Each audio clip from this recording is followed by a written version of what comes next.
Podríamos preguntarnos, otra aplicación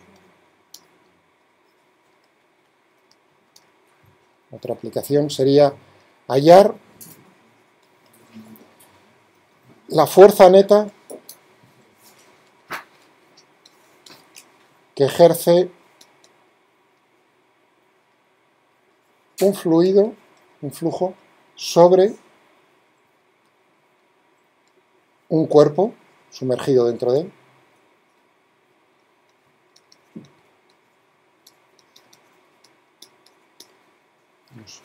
Hallar la fuerza neta que ejerce un fluido sobre un cuerpo. Ahí va a haber dos efectos o dos términos que hay que considerar. ¿Cuál es el debido a la presión que tenemos en todos los puntos del fluido, en particular en los puntos sobre la superficie? Y luego otro efecto debido a la fuerza, esa sería la fuerza normal, y otro efecto debido a las fuerzas de rozamiento debido a la viscosidad. Ahora únicamente voy a considerar el término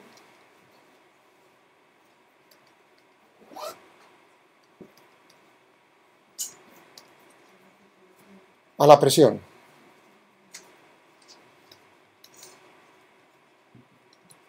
Vamos a cogernos un cuerpo que os guste, el ala de un avión. En el dibujo.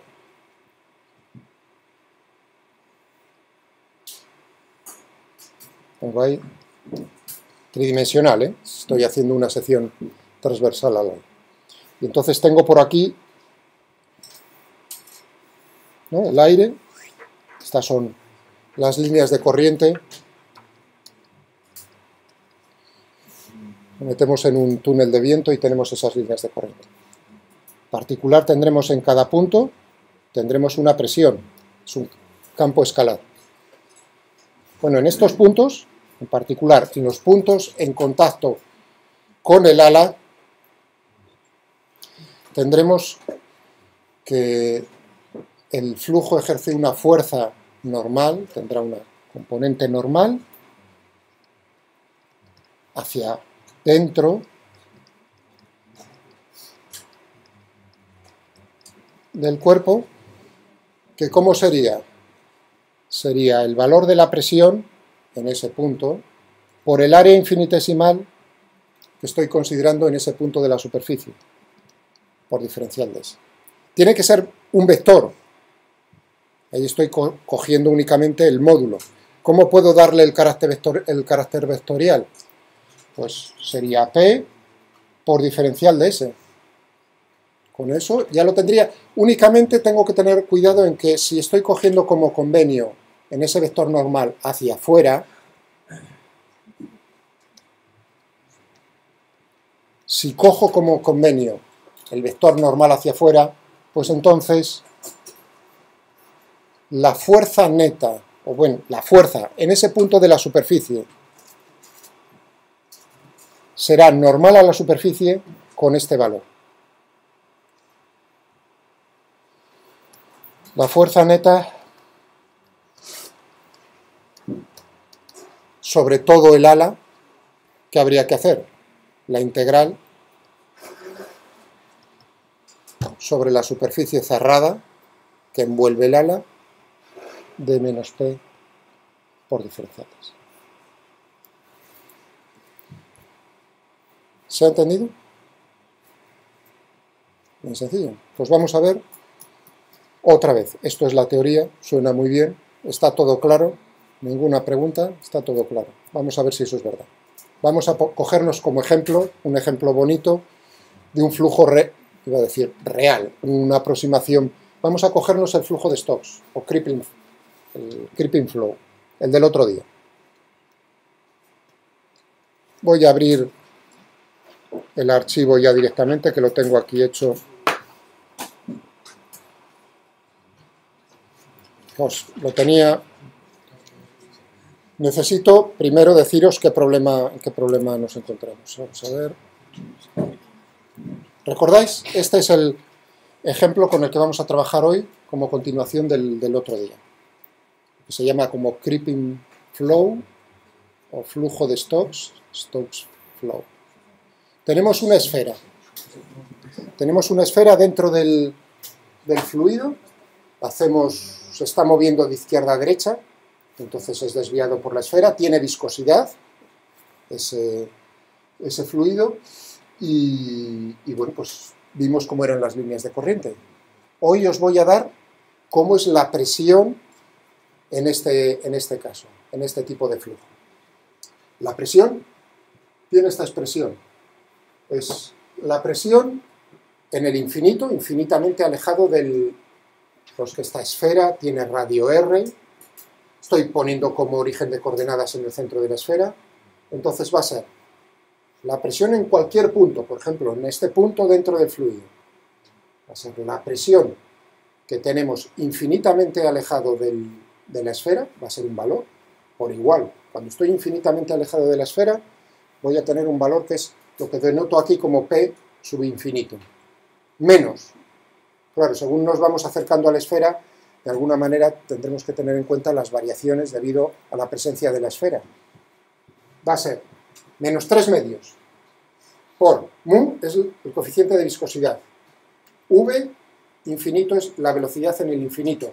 Si recordáis, con la velocidad con la que viene aquí en el infinito ese fluido. R mayúscula es el radio de la esfera que hemos metido dentro del fluido, dividido por R al cubo. R minúscula es la distancia al centro de la esfera, al origen de coordenadas. Es decir, que este punto en el fluido está a una distancia del centro de la esfera R minúscula, por coseno de tita. Siendo tita, si yo denoto la velocidad de donde proviene el fluido, la velocidad tiene la dirección y el sentido del eje Z, entonces aquí tenéis el eje Z en la pantalla, y el ángulo tita corresponde al ángulo que forma el vector de posición con respecto al eje Z. Y uno diría, ¡ay! Eso son coordenadas polares esféricas, efectivamente. ¿Y dónde está phi? Que no aparezca explícitamente phi significa que este flujo tiene una simetría cilíndrica a lo largo del eje Z, o bien se la puede llamar simetría axial, siendo el eje Z, o como se dice muchas veces en fluidos, es un flujo axisimétrico. Cualquiera de las tres cosas son equivalentes. Tiene simetría cilíndrica, axial, lo que sea. Eso, ¿por qué? Porque no aparece, es decir, es independiente del ángulo phi. Yo giro a lo largo del eje Z y tengo el mismo valor de la presión para R's y titas iguales. Vale. Pues vamos a cogernos entonces los siguientes valores. Mu 1, son irreales, pero para hacerlo lo más sencillo. Coeficiente de viscosidad 1, la velocidad con la que viene a lo largo del eje Z el fluido es 1, y el radio de la esfera que está metido dentro de la esfera, está rígida, dentro del fluido, tiene radio 1. Eso significa que tendríamos P, la presión sería en el infinito, menos 3 medios coseno de tita dividido por R al cubo. ¿Por qué he quitado ahí, he tachado con vuestros compañeros P infinito? Porque si yo hago la integral, fijaos, la integral sobre la superficie cerrada de esa presión, puedo dividirlo en dos integrales, una correspondiente a P infinito, que es una constante, por diferencial de S, más la otra integral. P infinito es una constante, sale fuera de la integral. Eso significa que tendría que hacer la integral de un vector que es diferencial de S, sobre la esfera. Si yo cojo un punto en la esfera, tengo otro punto al otro lado, y ese diferencial de S, uno está apuntando hacia afuera en un sentido, el otro justo en sentido contrario. Es decir, que siempre puedo a pares anular esa suma, esa integral. Es decir, que el término correspondiente a P infinito es 0. No contribuye a la fuerza neta debido a la presión.